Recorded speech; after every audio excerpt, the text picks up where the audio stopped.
قال المؤلف رحمه الله تعالى ونفعنا بعلومه في الدارين آمين.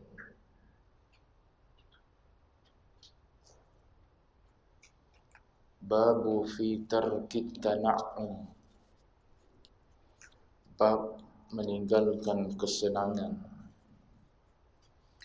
Tuan-tuan muslimin sedang jemaah yang dirahmati Allah sekalian, alhamdulillah. Pertama dan selama-lamanya kita panjatkan setinggi-tinggi puji syukur pada Allah dengan izinnya, taufik hidayah Allah Ta'ala juga pada malam ini. Kita sambung lagi bacaan kitab 40 hadis tentang tasawuf. Kita berada pada hadis yang ke-34 kenaan dengan larangan bersenang-senangan. Akhbarana Muhammad bin Muhammad bin Ya'qub al-Hafiz, haddathana Sa'id bin Abdul Aziz, haddathana bin Musaffa, haddathana Baqiyah, haddathana Sarri ibn Yan'um an Marih bin Masruq al-Hawzani an Mu'adh bin Jabal radhiyallahu anhu anna an-nabiy sallallahu alaihi wasallam lamma ba'athahu ila al-Yaman qala iyyaka wat-tana'um fa inna ibadallahi laysu bil mutana'imina. Dari Mu'adh bin Jabal radhiyallahu anhu, sesungguhnya Rasulullah sallallahu alaihi wasallam telah mengutusnya ke Yaman. Sabda baginda, berhati-hatilah dengan sikap bermewah-mewah, yakni tenggelam dalam kelazatan dunia. Sesungguhnya hamba-hamba Allah bukanlah dalam kalangan mereka yang bermewah-mewah. Dalam hadis ini diletakkan tajuk babu fi tarki tana'um. Tana'um diambil daripada tana'ama. Tana'ama ya tana'amu, tana'um. Dari sudut sarafnya, tana'um ni bina tafa'ul. Orang ngaji nahwu saraf dia tahu. Ini dipanggil bina tafa'ul. Bina tafa'ul ni salah satu daripada maksudnya ialah takalluf. Maknanya bersusah payah mencari kenikmatan. Sebab tu dia terjemah tenggelam dalam kelazatan dunia. Duduk dalam nikmat tak salah. Tapi yang salahnya ialah bila bersungguh-sungguh cari nikmat sehingga tenggelam dalam nikmat. Cari itu bersungguh-sungguh dah sehingga alpa dan lalai dah pada tanggungjawab tugas sebagai hamba Allah. Bila dah dapat nikmat yang banyak pula, hanyut dan tenggelam pula dalam nikmat tersebut. Itu terjemahan daripada kalimah tana'um. Maknanya takalluf. Maknanya kita ada usaha yang bersungguh-sungguh nak cari nikmat ni sehingga sampai ke satu tahap kita tenggelam dalam kelazatan nikmat tersebut. Tapi kalau benda yang disuruh oleh Allah Ta'ala tak ada masalah. Al-ilmu bit-ta'allum, ilmu dengan ta'allum. Diguna lafaz yang sama juga, bina tafa'ul juga, takalluf juga. Belajar agama suruh kita bersungguh-sungguh. Tak boleh main-main dalam belajar. Tu faham, ambil faham daripada kalimah tu. Daripada kalimah tu saja kita dah boleh faham dah. Maknanya ilmu ni tak boleh dengan sambil lewa. Dia tak akan lekat punya lah. Dia tak akan dapatnya ilmu. Sebab tu orang alim tanyalah. Ada anak kepada Allah yarham almarhum Tuan Guru Haji Abdullah. Sekarang anak dia mufti wilayah kan. Ada orang cerita pengalaman ayah dia masa mengaji di Makkah berapa tahun? 25 tahun kalau tak silap saya. 3 kali je tak hadir kuliah. 3 kali je tak hadir kuliah pengajian. Lepas tu kalau hadir, dialah orang yang duduk depan guru. Sehingga guru tu tahu selagi mana dia tak sampai tu, maknanya kelas yang sebelum tu tak habis lagi. Bukan sengaja-sengaja ponteng, tidak. Lewat tu disebabkan oleh kelas yang sebelum tak habis lagi. Bila habis bergesa-gesa mari, cepat-cepat mari duduk depan guru yang kedua pula ataupun kelas yang seterusnya pula. Sebab tu boleh jadi orang alim, boleh buka pondok. Berapa ramai anak murid yang boleh tumpang ilmu daripada dia tu selama dia hidup. Sampakah hari ni anak-anak murid hidup lagi pondok-pondok ataupun pondok dia tu lah. Sehingga melahirkan anak-anak dia pun orang yang alim-alim. Tu ilmu bitta'allum. Kalau betul-betul kita nak ilmu, dia tak boleh sambil lewa, relax je. Itu tidak ilmu dia panggil. Tu sekadar halwa telinga boleh lah. Dapatlah bekas dua bawa balik, satu dua bawa balik. Apa ustaz mengajar tadi? Boleh lah sebut satu perkara, dua perkara. Tapi kalau orang nak pada ilmu, tuan-tuan tengok orang dhabit kita. Untuk budak-budak yang mengaji pondok, budak-budak yang mengaji pondok, tuan-tuan tengok kitab dia penuh tepi. Tak cukup tepi dia buh, dia buh layan lain.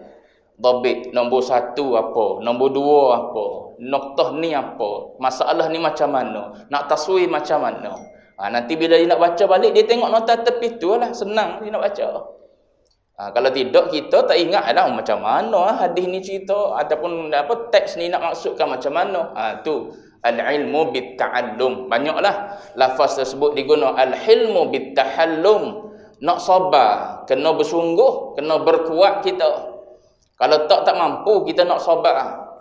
Maka bitahallum juga, kena takalluf juga, kena bersungguh-sungguh juga ajar diri kita jadi orang sabar. Barulah hasilnya nanti, barulah kita akan jadi orang yang sabar. Baik, saya nak sebutnya contoh kalimah. Jadi daripada sini kita boleh faham tarkut tana'um ni maknanya bersungguh sampai peringkat lalai lah. Sampai peringkat tenggelam dalam nikmat. Kalau nikmat ada, setiap kita ni ada nikmat belaka. Kita ni pun ada nikmat, tapi tak ada lah sampai peringkat lupa tanggungjawab kita pada Allah. Masjid tak tinggal, semayang tak tinggal. Kalau ada duit sikit lebih daripada qadar zakat, kita keluar zakat. Cukup nisab kita keluar kita keluar zakat. Setahun je kita kira lalu dah. Duit yang ada dalam bank ni tak keluar zakat ni sebab apa? Bank ni bank konvensional contohnya, ataupun bank tak ambil tanggungjawab untuk keluarkan zakat daripada simpanan, walaupun bank tu bank yang ada panel syariah dah. Maka kita sendirilah yang kiranya berapa jumlah yang perlu keluar daripada simpanan kita tu. Setahun tak terusik lebih daripada qadar yang ditetapkan oleh agama. Kita sendiri ambil cakna kira. Sebab apa? Sebab kita tak lari daripada syariat, walaupun duit banyak, harta banyak, apa benda pun nikmat yang Allah Ta'ala bagi pada kita. Yang tu tak salah. Ramai sahabat yang kaya raya. Ramai sahabat yang kaya raya, tapi kekayaan mereka guna jalan tu untuk menggapai redha Allah Ta'ala. Adapun yang ni duduk dalam keadaan tana'um, bernikmat-nikmat, tapi lalai pada Allah Subhanahu Wa Ta'ala. Maka dia jadi larangan lah. Sebab tu Nabi suruh tinggal. Baik. Dalam hadis ni, hadis Mu'adz bin Jabal, ketika mana Nabi mengutusnya ke Yaman. Bila mana hadis ni cerita tentang Mu'adz nak pergi ke Yaman, maknanya ini tahun-tahun terakhir ni. Tahun-tahun terakhir Rasulullah dah. Ketika Nabi nak hantar Mu'adz bin Jabal ni lah, maka Nabi pesan kepada Mu'adz bin Jabal supaya apa? Supaya elakkan diri daripada bertana'um ni, tenggelam dalam kelazatan dunia. Maklumlah nak jadi pemerintah, nak jadi qadi, nak jadi orang besar di Yaman. Bila jadi orang besar ni macam-macam lah. Macam-macam orang yang nak sesuatu. Boleh jadi dia mari suap pada kita. Kita yang baik pun bila suapan tu banyak, kadang-kadang terleka, teralpa kita. Sebab apa? Tengok angka bukan main puluh ratus lagi dah. Juta-juta nak bayar pada kita. Lalu Nabi pesan awal-awal lagi. Jadi antara nasihat Nabi lah ni kepada Mu'adz bin Jabal. Cuma dalam peristiwa ni peristiwa terakhir. Nabi sebut kepada Mu'adz bin Jabal, Nabi kata mungkin ini kali terakhirlah kita bertemu. Akan datang boleh jadi kita tak akan bertemu lagi dah. Situ isyarat dah Nabi bagi tahu kepada Mu'adz bin Jabal, maknanya dia sudah berada di penghujung usia, dan memang betul lah bila Mu'adz pergi saja ke sana, dapat berita, dapat khabar yang Nabi dah meninggal. Lalu Mu'adz balik tu hanya untuk ziarah ziarah makam Rasulullah yalah. Tak sempat dah bertemu dengan Rasulullah. Nabi pun hantar dalam keadaan hatinya yang sayu. Nabi ikut kenderaan yang dinaiki oleh Mu'adz tu. Nabi ikut dengan jarak yang jauh jugalah, disebut dalam kisah Suwar min Hayatis Sahabah. Nabi ikut dengan jarak yang jauh sehinggalah jauh dah Nabi berjalan, maka Nabi lepas Mu'adz pergi berjalan nak bermusafir ke Yaman untuk jadi untuk jadi wali di sana ataupun jadi pemerintah di sana. Baik. Jadi di antara perkara yang Nabi pesan kepada Mu'adz bin Jabal ialah iyyaka wat tana'um. Berhati-hatilah. Iyyaka ni uslub hadar dipanggil. Iyyaka wat tana'um. Berhati-hatilah dengan sikap bermewah-mewah, yakni tenggelam dalam kelazatan dunia. Fa inna ibadallahi laisu bil mutana'imina. Tu baca dia gitu. Sesungguhnya hamba-hamba Allah bukanlah dalam kalangan mereka yang bermewah-mewah. Syekh Mustafa An-Nadawi masa baca kitab ni, dia sebut satu point lah. Satu point sebab baca untuk khatam tu kan. Dia sebut satu point. Dia kata larangan di sini adalah al-iktsaru fil mubahat. Perkara yang jadi keperluan dalam hidup kita ni, kita boleh bagikan pada tiga lah. Kita bagi pada tiga. Satunya dia berbentuk daruriyat. Satu dibentuk keperluan yang memang perlu pada kita, daruri. Benda tu mesti ada dalam hidup kita, dalam keperluan kita. Yang kedua, dia berbentuk hajiyat, dia berbentuk keperluan lebih sikit daripada daruri. Daruri ni maknanya semua nak kena ada. Kalau makan kat maknanya makanan lah, makanan asasi tu. Tu dipanggil daruri.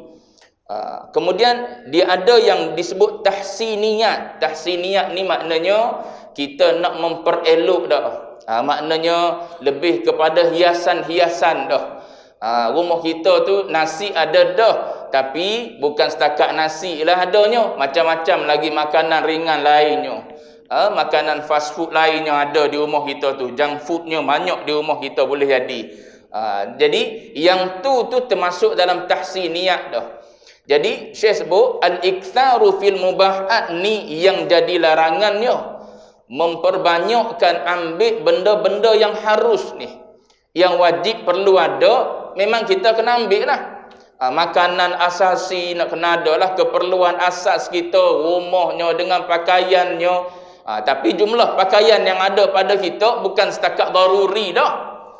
Lebih daripada daruri dah, lebih kepada tahsin dah, lebih kepada tahsiniyat dah. Cuma saya kata larangan ni bimbang takut membawa kepada perkara yang dilarang. Kita nak dapatkan benda-benda yang mubah ni, benda-benda yang harus ni, takut-takut kita sampai ke tahap terjerumus pada benda yang dilarang oleh agama. Nak suruh cantik, maka kita duk carilah alat-alat untuk mencantikkan diri. Bila cari orang perempuan biasa kan, cari benda yang mencantikkan diri, boleh jadi tak sedar terjatuh dalam bab tabarruj, dalam bab berhias-hias yang jadi larangan dalam agama. Asalnya nak bercantik, nak suruh cantik badan kita, tubuh kita, muka kita ni pada suami je. Tengok dah cantik dah, mula pakai tudung pun tudung sikat dah, baju pun baju tak tutup aurat dah. Sebab apa? Cantik-cantik takkan kat rumah saja. Si tua ni je nak tengok, mestilah nak tunjuk pada orang luar sekali.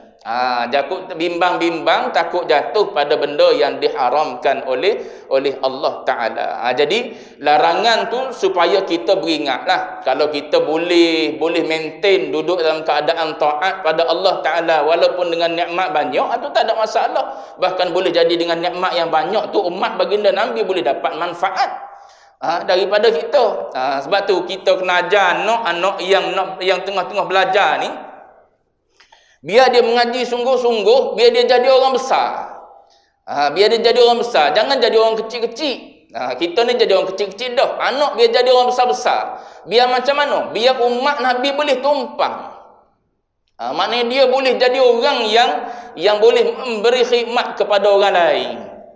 Bidang apa?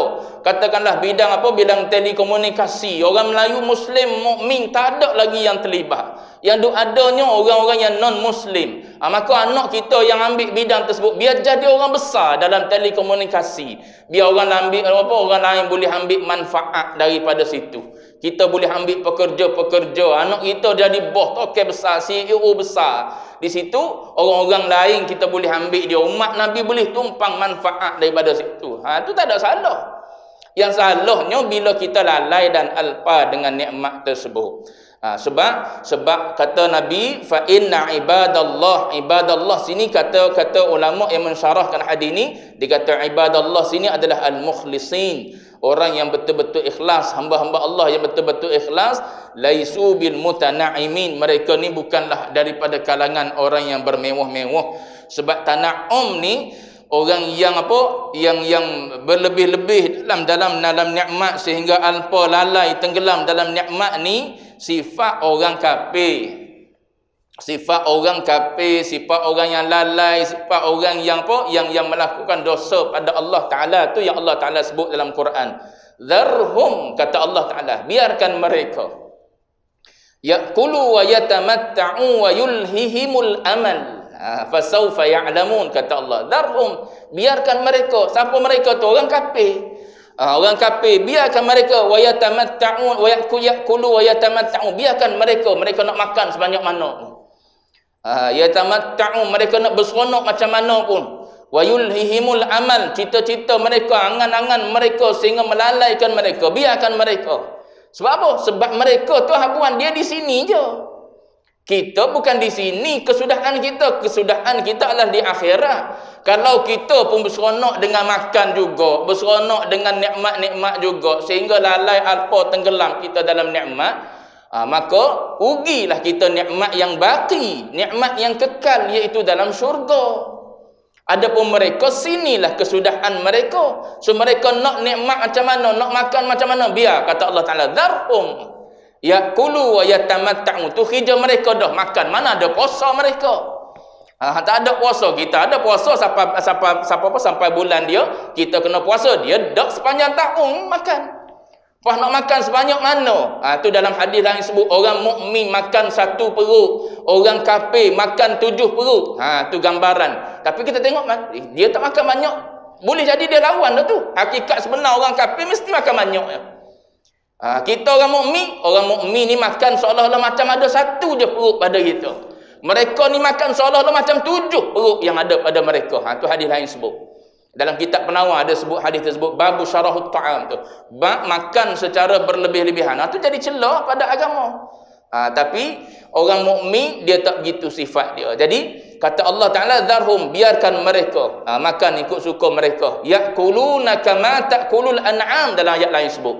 Mereka ni orang-orang kafir, orang fasik ni, orang-orang jahat ni makan kama ta'kulul an'am, sebagaimana haiwan makan. Haiwan makan, tuan-tuan tengok macam mana dia makan. Tak berhenti. Lembu, tuan-tuan tengok makan. Makan di padang ragup. Bila dia dah duduk di bawah pokok, mata pejam, mulut ngunyah lagi. Mulut tak berhenti, dia ngunyah situ. Ngunyah mulut. Mata duduk pejam, duduk bawah pokok. Kalau kita begitu jugalah, makan nak tinggal makan pun tak boleh, nak mari semayang pun sayang nak tinggal sebab makan. Jawab dia serupa dengan kama ta'kulul an'am, serupa dengan haiwan jenis makan, kerja dia, hidup dia. Kalau makan je kerja kita, hidup dunia ni makan, serupa dengan haiwan dah. Kama ta'kulul an'am, kata Allah, wan naru mathwal lahum. Mereka ni, kata Allah, orang kafir ni, tempat tinggal mereka nanti adalah di akhirat, adalah neraka di akhirat nanti. Jadi Nabi pesan kepada Mu'adz bin Jabal, bila nak pergi jadi pembesar, nak jadi wali, nak jadi qadi di Yaman, pastikan diri engkau jangan hanyut dalam nikmat dunia. Sebab tu kita boleh tengok Mu'adz bin Jabal ni. Pada zaman Umar bin Khattab radhiyallahu anhu, Umar ni lantik Mu'adz bin Jabal ni juga sebagai sebagai ibarat macam audit lah, orang yang buat kira-kira. Jadi bila mana Mu'adz bin Jabal ni balik daripada kerja dia mengaudit harta-harta umat Islam ni, harta-harta yang dimiliki oleh Baitul Mal. Lalu bini dia tanyalah, biasa kan orang-orang besar bila balik daripada bekerja, musafir bekerja, bawa balik hadiah. Jadi bini dia tanya, tak ada ke hadiah sebagaimana orang-orang lain bawa balik hadiah kepada ahli keluarga mereka? Maka jawab Mu'adz bin Jabal, dia kata apa? Dia kata Amirul Mukminin Umar bin Al-Khattab hantar aku bukan seorang diri, sekali dengan raqib. Sekali dengan pengawas. Maknanya ada orang yang kedua, yang ketiga yang tolong perhati aku ni betul tak, jujur tak buat kerja ni. Takut-takut setengah-tengah kira tu ambil buh dalam poket satu, kira yang lain pula bubuh dalam poket yang kedua pula lain. Jadi Umar ni hatta bukan aku seorang je, ada yang lain sekali. Jadi aku tak ambil apa-apa lah. Bila tak ambil apa-apa, macam mana aku nak beli hadiah nak bagi pada engkau? Jadi benda ni sampai kepada apa? Sampai kepada pengetahuan isteri Umar bin Al-Khattab radhiyallahu anhu. Sebab bini dia kata, engkau ni seorang yang amanah. Nabi boleh hantar engkau sampai ke Yaman. Maknanya Nabi percaya pada engkau. Engkau ni orang kepercayaan Nabi. Maknanya sampai ke Yaman Nabi hantar Mu'adz bin Jabal ni. Pas zaman Abu Bakar As-Siddiq, Abu Bakar bagi kepercayaan juga pada Mu'adz bin Jabal. Mari zaman Umar tak percaya pada engkau.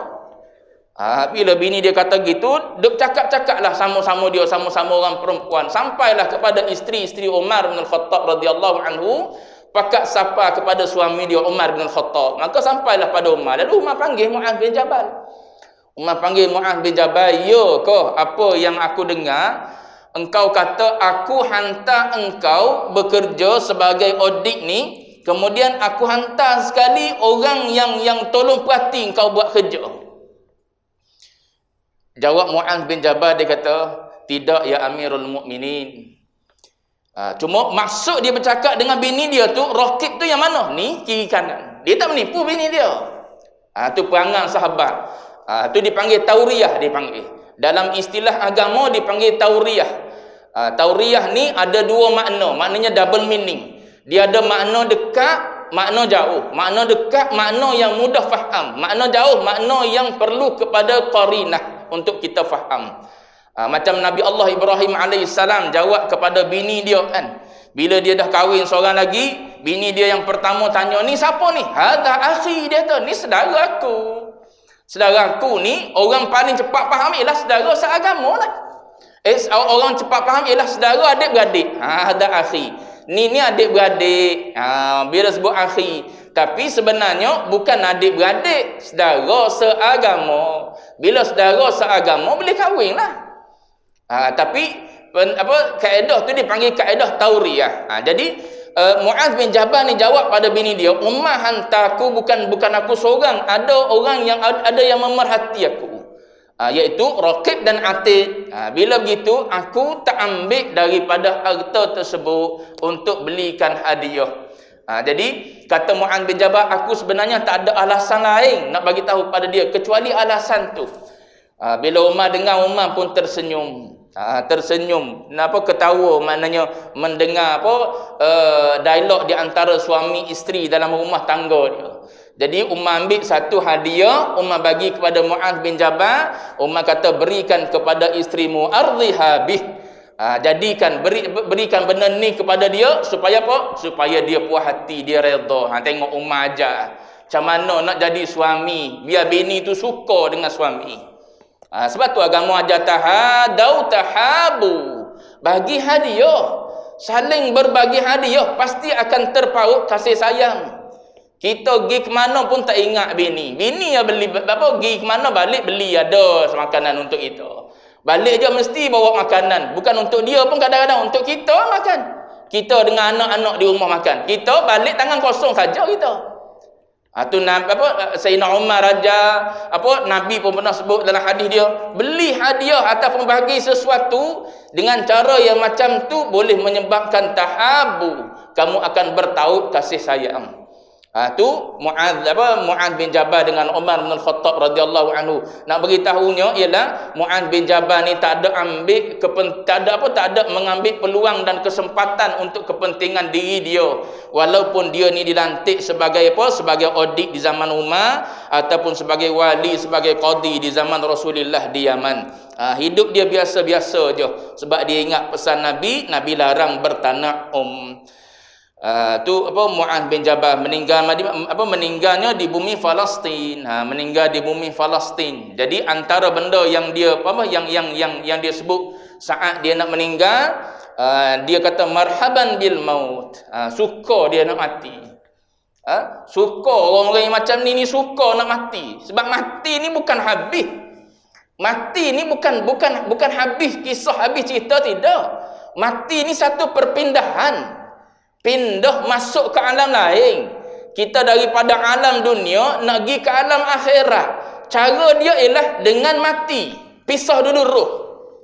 Tu cara dia. Kalau tak pisah roh, tak boleh pindah ke alam akhirat. Tapi orang hari ni sedih sampai tahap seolah-olah macam sudahlah kita hilang dah lah dia. Tak, dia tak hilang, dia ada. Kalau kita nak duduk pula dengan dia, maknanya kita kena beramal serupa dengan dia lah. Kalau dia orang soleh, maknanya kita kena beramal serupa dengan dia, orang soleh juga kita. Nanti boleh duduk sekali dengan dia. Boleh duduk sekali dengan mak ayah kita yang soleh, solehah. Boleh duduk sekali dengan suami isteri kita yang soleh dan solehah. Itu benda-benda yang agama ajarlah pada kita. Cuma mati ni bukan maknanya hilang, tak boleh bertemu dah. Tidak. Sebab tu bagi orang yang faham ni, bagi dia marhaban bil maut, marhaban. Selamat datang kematian, selamat datang. Sebab apa? Dia kata, kalau bila aku mati, dia kata, aku akan bertemu dengan orang yang selama ini aku rindui. Siapa dia? Rasulullah. Sebab apa? Selepas dia pergi ke Yaman tu, dia tak bertemu dengan Rasulullah. Rasulullah meninggal dah tahun kemudiannya. Maka dengan kematian itulah, maka aku akan bertemu balik, aku akan berjumpa, berimpun dengan apa? Dengan Rasulullah sallallahu alaihi wasallam.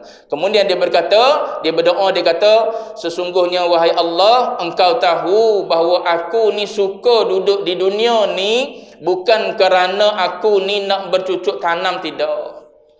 Bukan sebagaimana kita lah suka duduk atas dunia panjang umur lagi. Sebab apa? Sebab nak bekerja, nak membina kerjaya kita, nak membina legasi kita. Nak suruh naik lagi nama ahli keluarga kita dan sebagainya lah. Tu kita dia kata Allahumma innaka kunta ta'lam. Dia kata wahai Allah, sesungguhnya engkau tahu anni lam akun uhibbud dunya. Dia kata aku bukannya suka di dunia ni untuk aku bercucuk tanam ataupun untuk aku bekerja. Dia kata bukan sebab tu aku suka hidup di dunia ni. Aku suka hidup di dunia ni sebab apa? Sebab aku boleh rasa dahaga daripada ibadat puasa. Sebab selagi mana aku tak mati, selagi itulah aku boleh rasa ibadat puasa. Naknya dia berpuasa.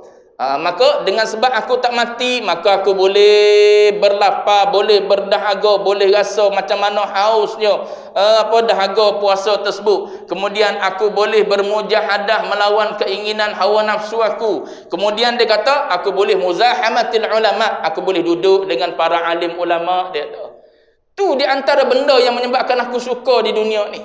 Kalau kau nak panjangkan lagi umur aku. Tapi kalau kau matikan aku suka juga. Sebab apa? Aku boleh bertemu dengan kekasih, iaitu Rasulullah sallallahu alaihi wasallam. Itu Mu'adz bin Jabal radhiyallahu anhu yang meriwayatkan hadis. Nabi larang dia daripada tenggelam di dalam nikmat walaupun dia dilantik sebagai wali ataupun qadi. Baik. Satu. Yang kedua, babu ma jaa fi tashihil firasah. Bab firasat. Bab apa yang datang dari firasat yang benar. Haddatsana Ahmad ibn Ali Ar-Razi, haddatsana Muhammad ibn Ahmad As-Sakan, haddatsana Musa ibn Dawud, haddatsana Muhammad ibn Kathir Al-Kufi, haddatsana Amr ibn Qais an Atiyah an Abi Sa'id radhiyallahu anhu qala Rasulullah sallallahu alaihi wasallam, ittaqu firasatal mu'min fa innahu yanzuru bi nurillahi ta'ala. Abu Sa'id radhiyallahu anhu berkata, telah bersabda Rasulullah sallallahu alaihi wasallam, berhati-hatilah kamu terhadap firasat orang yang beriman, Kerana sesungguhnya dia melihat dengan cahaya Allah Ta'ala. Ni bab firasat.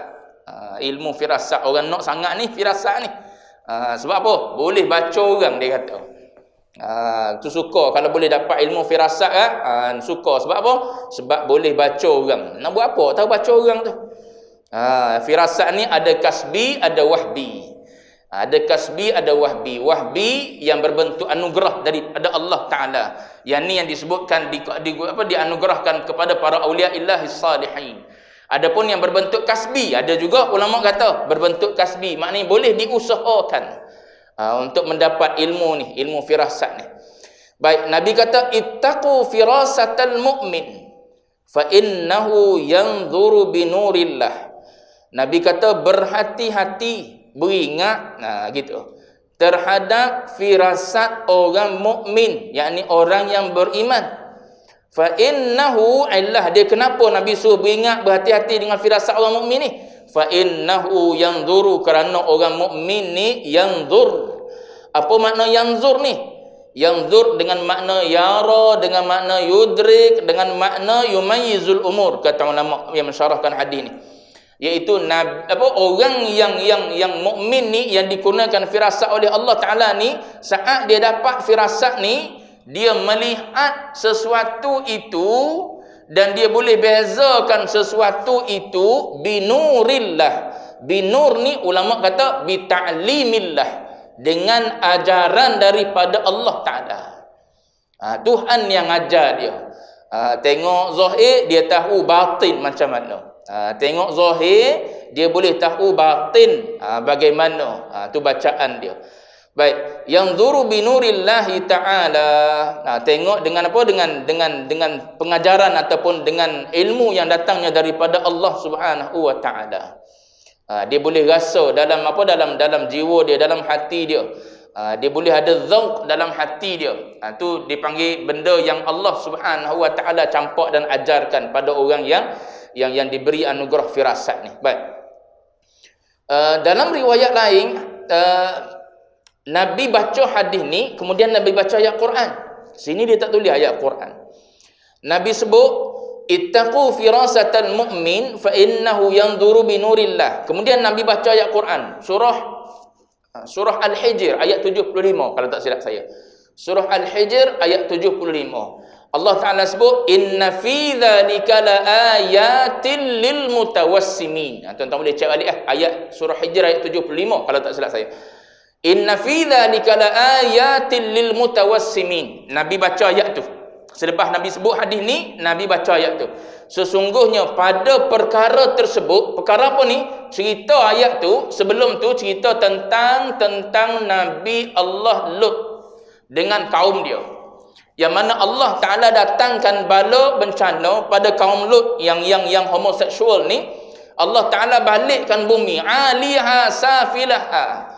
Yang atas jadi ke bawah, yang bawah jadi ke atas, terbalik, tunggang langgang jadi bumi tu. Aliha safilaha. Kemudian Allah Ta'ala kata inna fi dzalika laayatin. Sesungguhnya apa yang berlaku di depan mata, ataupun kalau ibarat ayat tersebut Nabi cerita kepada apa? Allah Ta'ala cerita kepada umat yang datang kemudian, orang kafir Quraisy yang menolak dakwah Nabi. Maknanya melalui kisah-kisah yang diturunkan dalam wahyu samawi ini, maknanya kau tahulah, itulah balasan yang Allah Ta'ala telah kenakan kepada orang yang menolak ajaran yang datang daripada para Nabi.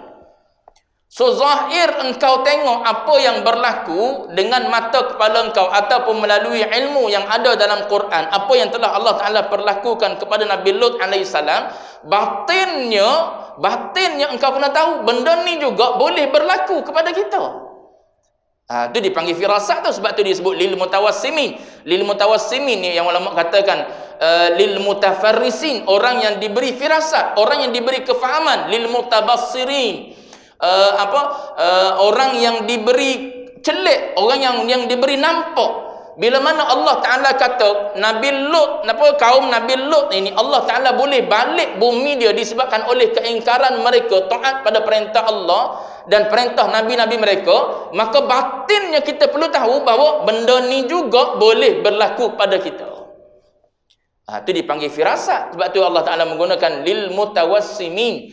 Sebab tu orang mutawassim ni, orang yang ada firasat ni ialah orang yang tahu haqaiq mastur. Orang yang tahu hakikat yang tertutup, yang tersembunyi, dengan hanya melihat bimaksyufil madhur, dengan melihat sesuatu yang terbuka, sesuatu yang jelas. Dalam Quran sebutkan simahum fi wujuhihim min athari sujud, tanda-tanda pada wajah mereka. Simahum, tu wasam juga tu daripada kalimah yang sama. Simahum, tanda-tanda ada pada wajah-wajah mereka, min athari sujud, kesan daripada sujud. So engkau tengok pada wajah-wajah mereka, sebenarnya apa yang engkau tahu di sebalik wajah mereka tersebut, engkau tahu betapa dalamnya keimanan mereka ini kepada Allah Ta'ala. Bila kita tengok pada wajah orang tersebut, tanda sujud dia, ataupun tanda orang ni ahli ibadah, tanda orang ni ahli ibadah, ahli ta'ah, orang soleh, maknanya kita boleh tahu batin orang ni, iman dia sangat-sangat teguh pada Allah Ta'ala. Kalau tak ada iman, payah nak ibadat. Nak ibadat macam mana? Iman, kepercayaan tak ada pada Allah. Paling-paling tidak percaya pada pahala. Kita orang-orang awam ni percaya pada pahala, cukup percaya pada pahala semayang sunat, ba'diyah, qabliyah, semayang duha, qiyamul lail. Percaya taklah dipanggil iman. Sebab tak ada iman itulah, iman kepada pahala pun tak ada. Itu yang jadi malah kita tu. Tapi kalau kita percaya, kalau aku semayang 2 rakaat qiyamul lail malam, jawab dia pahala sebesar mana aku dapat. Aku sedekah, aku dapat pahala sebanyak ni. Aku semayang doa, pahala sebanyak ni. Kalau kita percaya, kita yakin dengan kepercayaan tu, jawab dia, kita akan jadi orang yang duduk dalam dalam istiqamah dengan amalan tersebut. So hasil daripada ibadat tu, orang boleh tengok pada zahirnya. Dan zahir itu menggambarkan betapa yakinnya orang tersebut terhadap janji-janji Allah Ta'ala. Itu yang Allah Ta'ala sebut simahum fi wujuhim min athari sujud tu. Di muka-muka, di wajah-wajah mereka nampak ada lambang ataupun tanda-tanda mereka ni adalah ahli ibadat.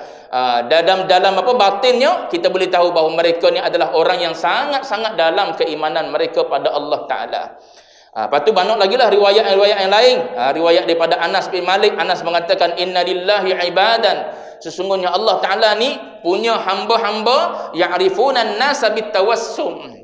Dia boleh tahu manusia-manusia ni dengan alamat yang ada pada zahir manusia tu. Saya ingat pernah masa belajar di Jordan dulu, ada orang sahabat-sahabat yang mengaji di Universiti Ahlul Bait. Di Universiti Ahlul Bait, saya di Yarmouk, dia di Ahlul Bait kan. Ada seorang pensyarah kuliah syariah, budak-budak Melayu ada cerita bila mana mereka kena lah benda tu berlaku pada diri mereka. Musim-musim sejuk, tak terjaga pagi kan, so semayang subuh pun tak lagi, tapi bekerja pergi kuliah. Masuk dalam kelas tu doktor kata keluar pergi semayang dulu, mu tak semayang subuh lagi. Kalau kena jumpa dengan orang macam ni, kita pun berasa takut dan gerung. Sebab apa? Orang ni boleh tahu ni aku macam mana ni. Dengan para masyayikh gitu, risau. Kita masuk majlis dia, kadang-kadang syekh tengah-tengah bercakap, tengah-tengah bagi tausiah, kadang-kadang dia pun selit satu isu. Isu apa? Engkau ni kurang-kurangkanlah tengok perempuan. Rupa-rupanya kita mari tadi duk tengok-tengok perempuan juga. Ada niat nak mari tengok perempuan juga, muslimat-muslimat yang ada dalam majlis. Syekh tegur direct kadang-kadang, tapi tak sebut nama. Tapi tiba-tiba daripada duk cakap topik lain, tiba-tiba sebut topik tu. Maknanya ada benda yang terlintas di lisan dia, yang Allah Ta'ala campakkan di lisan dia. Itu banyaklah riwayat-riwayat lain. Dalam riwayat Thauban, Nabi sebut ihdharu firasatal mu'min. Beringat Nabi kata dengan firasat orang mukmin, fa innahu yanzuru binurillah, kerana orang mukmin ni dia melihat dengan pandangan daripada Allah, yantiqu bi taufiqillah, dan dia bercakap dengan taufik daripada Allah, maknanya panduan daripada Allah Ta'ala. Apa tu kisah banyak Imam Syafi'i kata duduk dengan seorang lagi sahabat dia dalam Masjidil Haram, tiba-tiba masuk seorang lelaki. Dia kata apa? Engkau rasa lelaki ni kerja apa? Kata lelaki ni, aku rasa dia bekerja sebagai tukang besi. Syafi'i kata aku rasa dia kerja sebagai tukang kayu. Jom kita tanya dia. Itu firasat dua-dua tu. Bila pergi tanya, lelaki tu kata aku sebelum ni kerja sebagai tukang besi, sekarang jadi tukang kayu. Dua-dua tepat. Itu firasat orang mukmin. Dia boleh tahu, melihat pada zahir dia boleh tahu. Uthman bin Affan, Anas bin Malik masuk dalam majlis dia. Lalu Uthman bin Affan kata, ada seorang lelaki yang masuk majlis yang masuk bertemu dengan aku, pada matanya ada atharuz zina. Pada mata dia ada kesan zina. Lalu Anas bin Malik bertanya, "Awahyun ba'da Rasulillah?" Adakah ada wahyu selepas Rasulillah? Tidak, kata Uthman, bahkan dia adalah firasat. Aku tahu daripada Daripada Allah Ta'ala yang mengajarkan kepadaku. Atau banyaklah contoh-contoh yang lain kalau tuan-tuan nak tengok, cuma masa tidak mengizinkan. Jadi saya berhenti setakat tu. Bab fi tashihil firasah. Firasat orang yang beriman ni adalah firasat yang benar. Habis itu, bab yang akan datang, bab ke-36, menarik kecintaan Allah dengan berterusan berkhidmat kepadanya, kepada Allah. Wallahu a'lam wa ilmuhu al-atam.